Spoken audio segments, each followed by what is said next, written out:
दोस्तों आज की इस वीडियो में हम जानेंगे क्षत्रिय कौन थे और इनका उदय कैसे हुआ और इनकी उत्पत्ति कैसे हुई। तो सबसे पहले हम जानेंगे सूर्यवंशी और चंद्रवंशी क्षत्रियों के बारे में।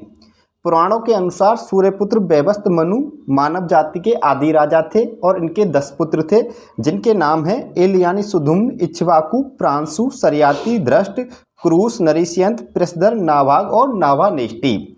मनु ने आगे चलकर अपने पृथ्वी का जो राजपाट था प्रसदर को छोड़कर बाकी के शेष 9 पुत्रों में बांट दिया, क्योंकि प्रसदर ने अपने गुरु की गायों की हत्या कर दी थी, इस कारण इसको राज्यांश नहीं मिला। मनु के शेष 9 पुत्रों में इल यानी सुधुम्न शिव पार्वती के क्रीड़ा वन में अनाधिकृत प्रवेश के कारण इला नाम की स्त्री बन गए और अपने ही स्त्री स्वरूप में उन्होंने सोम यानी चंद्रमा के पुत्र बुध से विवाह किया और पुरुरवा को जन्म दिया। इस प्रकार इला के वंशज चंद्रवंशी क्षत्रिय कहलाए और मनु के शेष पुत्रों के वंशज सूर्यवंशी क्षत्रिय कहलाए। मनु के पुत्रों में इक्ष्वाकु सर्वाधिक प्रसिद्ध हुआ, जिसने अयोध्या पर शासन किया। इसी वंश में भगवान राम और भागीरथ जैसे महान राजा भी हुए।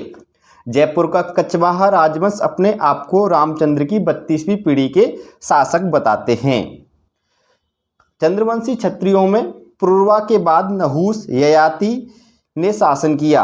ययाति के देवयानी और शर्मिष्ठा से 5 पुत्र हुए, जो यदु, तुर्वसु, द्रहु, अनु और पुरु के नाम से जाने गए। पुरु से पौरव वंश चला, जिसकी राजधानी हस्तिनापुर थी, और इसी वंश में दुष्यंत, भरत, कुरु, प्रदीप और शांतनु जैसे आदि प्रसिद्ध नरेश हुए। इनमें भरत के नाम पर ही अपने देश भारत का नाम भारत पड़ा था। बात करते हैं नेक्स्ट अगले पॉइंट में कि राजस्थान के जैसलमेर के भाटी शासक अपने आप को चंद्रवंशी क्षत्रिय मानते हैं। ये पॉइंट भी आपको याद रखना है। अब बात करते हैं यदुवंशी क्षत्रियों के बारे में। अभी हमने राजा ययाति के बारे में पढ़ा था, तो राजा ययाति के पुत्र थे यदु और यदु के भी पुत्र थे क्रोष्टु और सहस्त्रजीत, जिसमें क्रोष्टु के जो वंशज थे वो यादव कहलाए और सहस्त्रजीत के वंशज है कहलाए। अब बात करते हैं नेक्स्ट अगले पॉइंट में कि कालांतर में यादवों की विदर्भ व सातवत शाखाएं हो गई और विदर्भों से चैद्य व सातवतों से अंधक व वृषडी शाखाएं बनी, और इसी वृषडी शाखा में भगवान श्री कृष्ण का क्या हुआ था, जन्म हुआ था। ये बात आपको याद रखनी है कि भगवान श्री कृष्ण यादवों की वृषडी शाखा से संबंध रखते हैं। अब बात करते हैं नेक्स्ट अगले पॉइंट में कि राजस्थान का करौली का राजवंश अपने आप को यादवों की शाखा से जोड़ता है। वंश में सर्वाधिक शक्तिशाली शासक सहस्त्रार्जुन था, जिसने भार्गव पुत्र जमदग्नि से उसकी 2 प्रसिद्ध गाय कपिला व कामधेनु को छीनने का प्रयास किया था, जिसके परिणाम स्वरूप जमदग्नि पुत्र भगवान परशुराम ने सहस्त्रार्जुन का वध कर दिया और 21 बार पृथ्वी को क्षत्रिय विहीन कर दिया था। अब बात करते हैं नेक्स्ट अगले पॉइंट में अग्निवंशी क्षत्रियों के बारे में।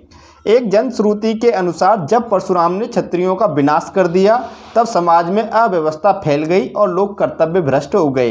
इससे देवता बड़े दुखी हुए और आबू पर्वत पर एक विशाल अग्निकुंड से गुरु वशिष्ठ और विश्वामित्र ने 4 योद्धाओं को उत्पन्न किया, जो थे गुर्जर प्रतिहार, चालुक्य यानी सोलंकी, चहामान यानी चौहान और परमार, जिन्होंने इस देश पर अपने शासन की स्थापना कर देश और धर्म की रक्षा की थी।